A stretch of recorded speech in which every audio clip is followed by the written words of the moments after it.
حضور سیدنا شیخ عبد القادر الجیلانی رضی اللہ تعالی عنہ کے دن کی مناسبت سے آج کی شب ہمارے لیے بہت اہمیت کی حامل ہے۔ تو میں دونوں موضوعات کو چاہوں گا کہ ہم اس کو کنیکٹ کر کے ہم دیکھیں کہ اس کی امپورٹنس کتنی ہے۔ پہلی بات تو یہ سمجھ لیں کہ ہمیں مایوس نہیں ہونا چاہیے، یہ پہلی بنیادی بات ہے، اور اس کی وجہ یہ ہے کہ یہ جو کچھ بھی ہو رہا ہے یہ اپنا ایک روحانی پہلو بھی رکھتا ہے، اور وقت اس بات کا متحمل نہیں ہے کہ میں جوئش اور اسلامک ایسکٹالوجی یا علم و آخر زمان جو یہود کے ہاں اس کا اپنا ایک الگ تناظر ہے، مسلمانوں کے ہاں اس کا اپنا ایک پیمانہ ہے، اس پر میں تفصیلی بات تو نہیں کروں گا، لیکن یہ سمجھ لیجئے کہ یہ جو کچھ بھی ہو رہا ہے اس کا ذکر قرآن مجید میں بھی ہے، اور اس کا ذکر حضور علیہ الصلاۃ والسلام کی احادیث طیبہ میں بھی ہے۔ سورت ہے بنی اسرائیل، اور 111 آیات ہیں، 12 رکوع ہیں۔ اسرائیل حضرت یعقوب علیہ السلام کا لقب ہے، اور یہ حضرت اسحاق علیہ السلام کے بیٹے ہیں، اور وہ حضرت ابراہیم علیہ السلام کے بیٹے ہیں۔ ایک بہت بنیادی بات یہ سمجھ لیں کہ مسجد حرام کے بعد جو اللہ کی عبادت کا زمین پر پہلا گھر ہے، فرشتوں نے سب سے پہلے تعمیر کیا، اور پھر آدم علیہ السلام نے اس کی تعمیر فرمائی۔ اس کے 40 برس بعد مسجد اقصیٰ کی تعمیر ہوئی ہے، اور یہ دونوں عبادت کے مراکز ریسزم کی بنیاد پر وجود میں آنے والے عبادت کے مراکز نہیں ہیں، بلکہ یہ اللہ کی عبادت کے گھر ہیں۔ لہٰذا بنو اسماعیل بیت اللہ میں اور بنو اسرائیل اگر بیت المقدس میں خدمات سر انجام دے رہے ہیں تو یہ نسل پرستی کی وجہ سے نہیں ہے، بلکہ یہ اس لیے ہے کہ ابو الانبیاء ابراہیم علیہ السلام نے اللہ تعالیٰ کے دین کے مطابق اپنی نسلوں میں اللہ رب کریم کی عبادت کو، خدمت کو اسی طرح سے جاری فرما دیا۔ لیکن جب شب اسراء میں اللہ نے فرما دیا سبحان الذی اسری بعبدہ لیلا من المسجد الحرام الی المسجد الاقصی، تو مسجد حرام سے مسجد اقصیٰ کا یہ سفر عقیدہ ختم نبوت کے ساتھ اس بات کا اعلان ہے کہ مسجد حرام اور مسجد اقصیٰ دونوں میں عبادت اب اسی طرح سے ہوگی جیسے اللہ کے آخری نبی محمد الرسول اللہ صلی اللہ علیہ وآلہ وسلم نے ارشاد فرمایا ہے۔ جو کنفیوژن ہے اس کو دور کر لیں کہ اگرچہ قرآن مجید میں یہ لکھا ہوا ہے کہ اللہ تعالیٰ نے بنی اسرائیل سے فرمایا کہ ادخلوا الارض المقدسۃ التی کتب اللہ لکم، اس سرزمین میں داخل ہو، دا ہولی لینڈ، الارض المقدسہ،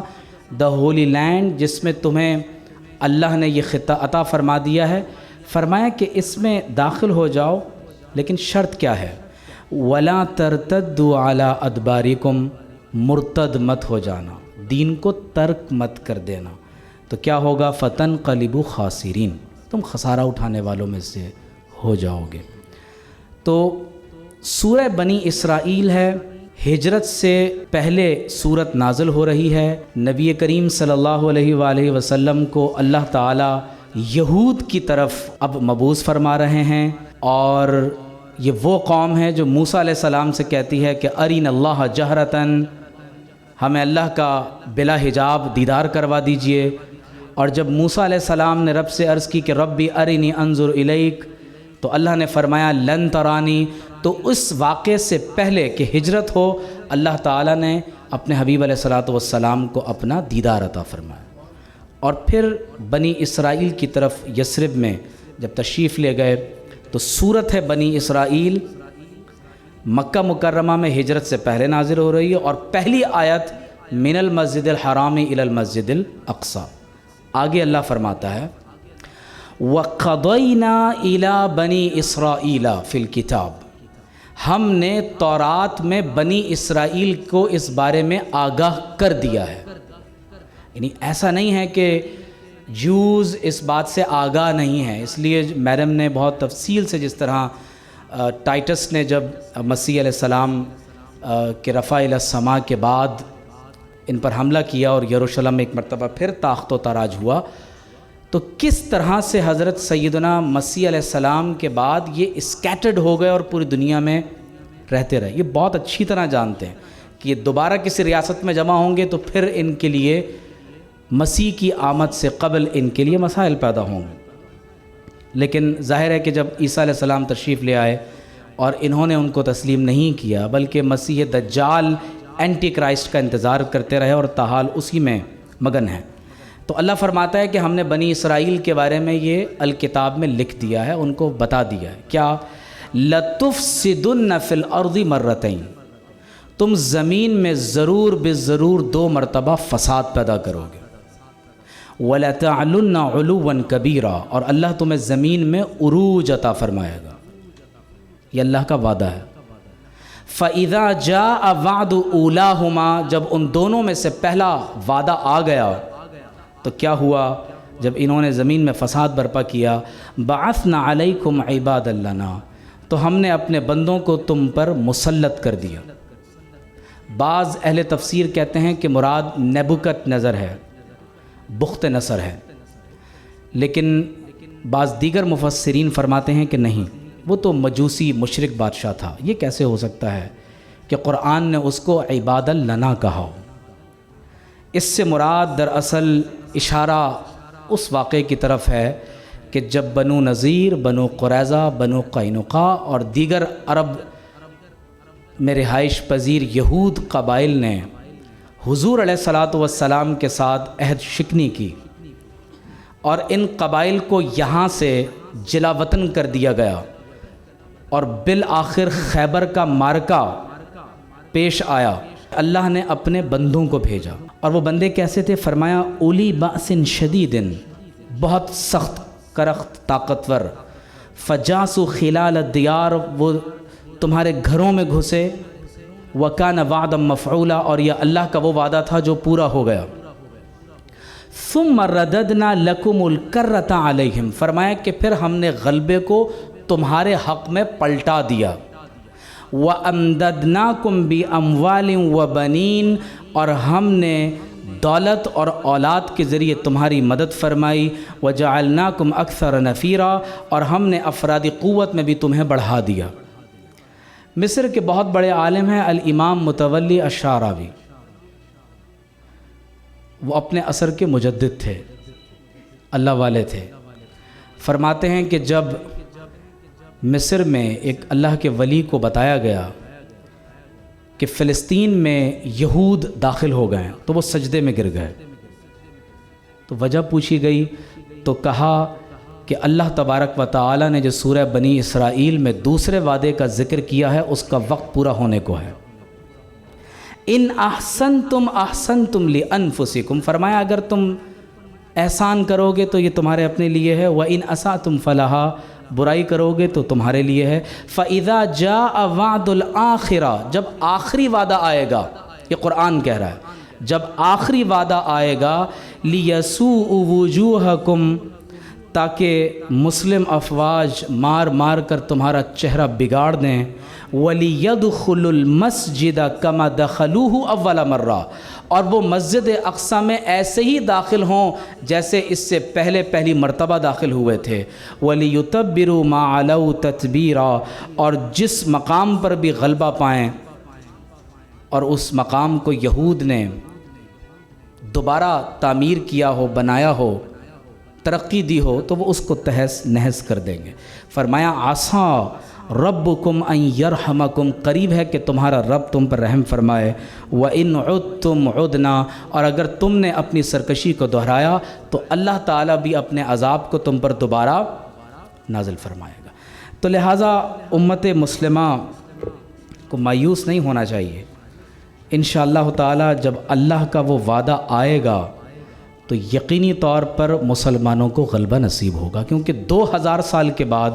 یہودی دا پرومس لینڈ، جس کا ذکر جینیسس 15:18 یا ایکسوڈس میں بھی کیا گیا، تو وہ اس تناظر میں اس خطہ زمین کو حاصل کرنا چاہتے ہیں، جبکہ اللہ نے یہ وعدہ بنو اسماعیل کے لیے پورا فرما دیا۔ بڑی قابل توجہ بات ہے کہ جس عہد میں حضور سیدنا غوث اعظم رضی اللہ تعالی عنہ اور سلطان صلاح الدین ایوبی کا جو دور ہے، یہ بہت اہمیت کا حامل۔ غوث اعظم رضی اللہ تعالیٰ عنہ کی ولادت ہے سن 470 ہجری، وصال ہے سن 561 ہجری، 5ویں اور 6ٹھی صدی ہجری کا دور ہے۔ عمر مبارک تقریباً 90 برس ہے، اور بغداد میں تشریف لانے کے بعد کم و بیش 70 سال وہ علاقہ جو مسلمانوں کا سیاسی، روحانی اور علمی مرکز ہے، آپ وہاں لوگوں کی اصلاح، امر بالمعروف نہی عن المنکر کا کار عظیم سر انجام دے رہے ہیں۔ سلطان صلاح الدین ایوبی علیہ الرحمہ کی ولادت ہے سن 532 ہجری اور وصال ہے سن 587 ہجری۔ آپ دیکھ رہے ہیں کہ یہ وہ دور ہے کہ جس میں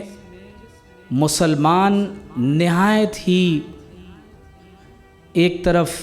سیاسی اور معاشی طور پر کمزور ہو رہے ہیں، باہمی دست و گریباں ہیں، روحانی طور پر ان میں بہت گراوٹ پیدا ہو گئی ہے۔ اس وقت غوث اعظم رضی اللہ تعالی عنہ جب 488 ہجری میں بغداد تشریف لائے، یہ جو ہم بار بار سوال کر رہے ہیں نا کہ مسلم افواج میں یہ جرت پیدا کیوں نہیں ہو رہی کہ کوئی شٹ اپ کال ہی دے سکے، مذمت کے علاوہ آگے بڑھ کر کوئی سلطان صلاح الدین ایوبی کی سنت ادا کر سکے، وجہ کیا ہے؟ تو وجہ سمجھ آتی ہے، بیک وقت مسند ارشاد اور مسند افتاء اور تدریس کو زینت عطا فرمائی، اور جب آپ کے استاذ شیخ مخرمی علیہ الرحمہ آپ کو اپنی مسند پر تدریس اور واعظ کے لیے بٹھاتے ہیں تو کہا جاتا ہے کہ جب پہلے دن واعظ فرمایا تو آپ کے واعظ کی کیفیت یہ ہوتی تھی کہ بجلی کی طرح آپ کی گفتگو لوگوں کے دلوں پر اثر کرتی تھی، اور جب گفتگو فرماتے فاسق فاجر تائب ہو جاتے، غیر مسلم سنتے تو مسلمان ہو جاتے تھے، اور لگتا تھا کہ سارا بغداد آپ کے واعظ سننے کے لیے ٹوٹ پڑا ہے۔ نہایت منکسر المزاج، ایک بچہ اور بچی بھی اگر رستے میں چلتے ہوئے آپ کو روک لیں تو کھڑے ہو کر ان کی بات سنتے، غربا اور مساکین کے ساتھ زمین پر بیٹھ کر کھانا کھاتے، یہاں تک کہ محلے کے یتیم بچوں کو خود نہلاتے، ان کے کپڑے تبدیل کرتے، اور اگر خلیفہ آ جاتا تو کبھی اس کی تعظیم کے لیے کھڑے نہ ہوتے۔ یہ آپ سٹینڈرڈز دیکھ رہے ہیں، یہ ہیں وہ لوگ کہ جو یقینی معنی میں مردہ دلوں کی مسیحائی فرماتے ہیں۔ آپ کے ادارے میں تفسیر، حدیث، فقہ، اختلافات ائمہ، صرف نحو، تجوید اور افتاء کا بھی باقاعدہ درس ہو رہا ہے۔ 5 بادشاہ ہیں جو عباسی خلفاء اس دور میں گزرے ہیں، مستظہر باللہ، مسترشد، راشد، مقتدی اور متنجد، یہ 5 بادشاہ گزرے ہیں۔ صلیبی جنگوں کا دور ہے، مسلمان باہم دست و گریباں ہیں، صوفیہ اور عوام و خواص دین سے دور ہو چکے ہیں، جو اساسنس کا باطنی فلسفہ اور گروہ ہے وہ الگ کھڑا ہو رہا ہے، فلسفیانہ تحریکات کا زور اس وقت پکڑ چکا ہے۔ اس وقت میں آپ نے جس چیز کی طرف توجہ فرمائی وہ لوگوں کے دلوں کا تزکیہ ہے، سلوک ہے، اصلاح قلب ہے۔ سن 492 ہجری میں یروشلم پر قبضہ ہوا ہے۔ غور کیجئے کہ 27 رجب کو بیت المقدس میں عین شب معراج کے وقت سلطان 90 برس بعد بیت المقدس میں فاتح بن کر داخل ہو رہے ہیں۔ مسجد اقصیٰ کی ہمارے نزدیک اس لیے بھی اہمیت ہے کہ یہاں قبۃ الصخرہ ہے، اور یہ کنفیوژن دور کر لیں۔ ٹیمپل ماؤنٹ میں مسجد قبلی، جہاں مسجد عمر کا وہ احاطہ جو مسجد اقصیٰ آج آپ کو سلور گنبد کے ساتھ نظر آتی ہے، وہ مسجد اقصیٰ کا اہم، مسجد قبلی کا اہم پورشن ہے۔ لیکن اس کے اطراف میں جتنی بھی مساجد ہیں بشمول مسجد قبۃ الصخرہ، اس کو ڈوم آف دا راک کہتے ہیں، یہ پورا احاطہ مسجد اقصیٰ ہے، یہ پورا احاطہ مسجد اقصیٰ میں ہے۔ اور شیخ ابن تیمیہ اور دیگر مورخین نے اور محدثین نے اس کے جغرافیہ پر بہت کچھ لکھا ہے، اس میں کئی مساجد ہیں، اس پورشن میں قبۃ النبی بھی ہے جہاں حضور علیہ الصلوۃ والسلام نے کھڑے ہو کر تمام انبیاء کی امامت فرمائی۔ اب آپ غور کیجئے کہ سلطان بیک وقت جوئش نائٹ ٹیمپلر سے جنگ کر رہے ہیں، کروسیڈرز پورا عالم یورپ کھڑا ہوا ہے، ان سے جنگ کر رہے ہیں، باطنی اور اساسنز کے خلاف جو رپورٹڈ مسلم ہسٹری میں فرسٹ سوسائڈل اٹیکرز ہیں ان کے خلاف جنگ کر رہے ہیں، مسلمان منافقین کے ساتھ برسر پیکار ہیں، مصر میں فاطمیین مصر کے ساتھ جنگ کر رہے ہیں، اور ایسے وقت میں آخر مسلمانوں کی اتنی بڑی جمعیت ان کے ارد گرد کیسے جمع ہو گئی؟ یہ بہت قابل توجہ سوال ہے۔ مورخین نے اس پر بہت کچھ لکھا ہے، مفتی صاحب نے حاکذا ظہرا جیل صلاح الدین کے بھی حوالے سے بات کی۔ میں صرف چند باتیں اور چند بڑے نام جو غوث اعظم کے زیر تربیت رہے، سلطان کے کتنا قریب رہے، میں صرف چند ناموں پر بات کر کے میں اپنی گفتگو کو مکمل کر رہا ہوں۔ مدرسہ قادریہ، جس کو اگر آج کی زبان میں کہوں تو قادریہ یونیورسٹی، اس کو آپ نارمل آج کے مدرسے کو ذہن میں رکھ کر آپ بات نہ کریں، وہ قادریہ یونیورسٹی ہے جو اس دور کے تمام مروجہ رائج علوم کے ساتھ، جس کے وائس چانسلر حضور سیدنا شیخ عبد القادر جیلانی رضی اللہ تعالیٰ عنہ، مرکزی سینٹرل یونیورسٹی ہے۔ مڈل ایسٹ کے اس زمانے کے کئی ادارے نہ صرف آپ کے ساتھ ایفیلیٹڈ ہیں بلکہ آپ کے خلفاء کے خلفاء یا آپ کے طالبین، آپ کے مسترشدین، آپ کے واعظ سے استفادہ کرنے والے، وہ پورے ان خطوں کے اندر پھیلے ہوئے ہیں۔ تعلیم، تربیت، تزکیہ اور ادب غوث اعظم سکھا رہے ہیں۔ 70 برس کا مطلب ہے کم از کم 7 جنریشنز کی تربیت کی ہے تقریباً۔ اگر 70 برس آپ بغداد میں خدمت سر انجام دے رہے ہیں تو 7 جنریشنز آپ کی زیر تربیت ہو کر گزری، دعوت اور واعظ و نصیحت کا کام سر انجام دے رہے ہیں، مسلمانوں کی دینی اور ثقافتی تربیت فرما رہے ہیں، ان کی معاشرت کی تربیت فرما رہے ہیں۔ ایک مرتبہ خطبے میں کیا ارشاد فرماتے ہیں؟ سبحان اللہ، یہ غوث اعظم کے الفاظ ہیں اور میں عربی میں پڑھنا چاہوں گا۔ فرماتے ہیں کہ دین محمد صلی اللہ تعالی علیہ وآلہ وسلم تتواقع حیطانہ ویتناثر اساسہ ہلموا یا اہل الارض نشید ما تہدم ونقیم ما وقع ھذا شیء ما یتم یا شمس و یا قمر و یا نہار تعالوا۔ آپ سوچیں کہ جب وہ یہ ارشاد فرما رہے ہوں گے تو کتنا اثر لوگوں کے دلوں پر ہوگا۔ فرماتے ہیں کہ محمد الرسول اللہ صلی اللہ علیہ وآلہ وسلم کا دین، اس کی دیواریں منہدم ہو رہی ہیں، اس کی بنیادوں کو ہلایا جا رہا ہے۔ اے تمام اہل زمین آ جاؤ، جو گر چکا ہم اسے مضبوط کرنے کی کوشش کریں، جو گر چکا اسے دوبارہ کھڑا کرنے کی کوشش کریں، اور یہی وہ کام ہے جو ہمیں مکمل کرنا ہے۔ اور پھر جذبے میں فرماتے ہیں کہ اے اہل زمین تم بھی آ جاؤ، اے سورج چاند تم بھی آ جاؤ، اور اے دن اور رات تم بھی آ جاؤ کہ ہم مل کر حضور علیہ الصلوۃ والسلام کے دین کی خدمت کریں۔ علماء پر نقد کیا ہے اور اتنا سخت نقد کیا ہے، اگر میں آپ کو الفتح الربانی کے وہ شذرات، وہ قطعات، اگر پیراگرافز اگر میں پڑھ کے سنا دوں تو بہت مشکل ہو جائے۔ سخت تنقید کی ہے اپنے دور کے علماء پر، نہایت سخت تنقید کی ہے اپنے دور کے حکام پر۔ جب خلیفہ نے ایک ظالم کو چیف جسٹس لگایا اور وہ جمعے کے دن مسجد میں آ کر بیٹھا تو آپ نے سرعام ڈانٹ دیا اور ناراضگی کا اظہار کیا اور فرمایا کہ تم ایک ظالم کو حاکم اور قاضی بناتے ہو، کل احکم الحاکمین کو کیا جواب دو گے؟ وہ لرز اٹھا اور اسی وقت چیف جسٹس کو اس کے عہدے سے ہٹا دیا۔ حکام پر تنقید کی ہے، مسلمانوں کے اخلاق اور ان کی سوسائٹی کو بدلا ہے، فقراء اور تمام تر لوگوں کو اسلام کی طرف دعوت دی ہے، باطنی تحریک کا رد کیا ہے، تصوف کی اصلاح کی ہے، نیکی کی دعوت دی ہے، برائی سے روکا ہے، غیر مسلموں کو اسلام کی دعوت دی ہے۔ 70 برس، اب میں چند مدارس کے نام لے رہا ہوں جو آپ سے متاثر ہوئے اور اس دور کی بڑی بڑی شخصیات، یعنی جتنا بڑا پرابلم ہوتا ہے نا اللہ تعالیٰ بندے بھی پھر اتنے بڑے بھیج دیتا ہے۔ فتنہ تاتار اس کے فوراً بعد برپا ہوا ہے۔ مدرسہ ادویہ شیخ عدی بن مسافر، مدرسہ سہروردیہ شیخ ابو نجیب عبد القاہر سہروردی، مدرسہ بیانیہ ابو البیان بنا بن محمد بن محفوظ، مدرسہ شیخ رسلان، مدرسہ رفائیہ جس کے بانی ہمارے سرتاج حضور سیدنا سید احمد رفائی رحمۃ اللہ تعالیٰ علیہ، جو امام حسین علیہ السلام کی اولاد امجاد میں سے ہیں۔ شیخ ابو مدین مغربی غوث اعظم کے مستفیدین میں سے ہیں، اور آپ کو معلوم ہونا چاہیے کہ یہ شیخ اکبر محی الدین ابن العربی رحمۃ اللہ علیہ کے مشائخ میں سے ہیں۔ شیخ ماجد کردی، اسی طرح ایک خاتون جن کا اس دور میں سب سے بڑا کردار یہ ہے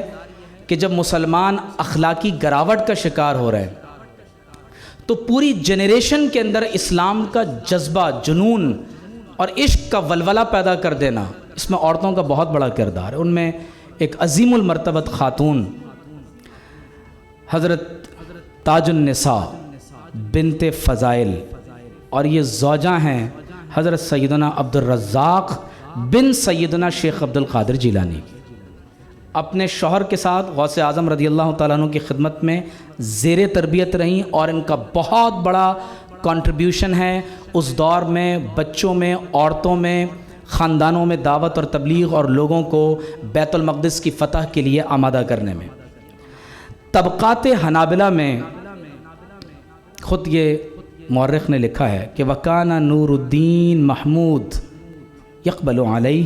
وَلَهُ فِيهِ حُسْنٌ ظن،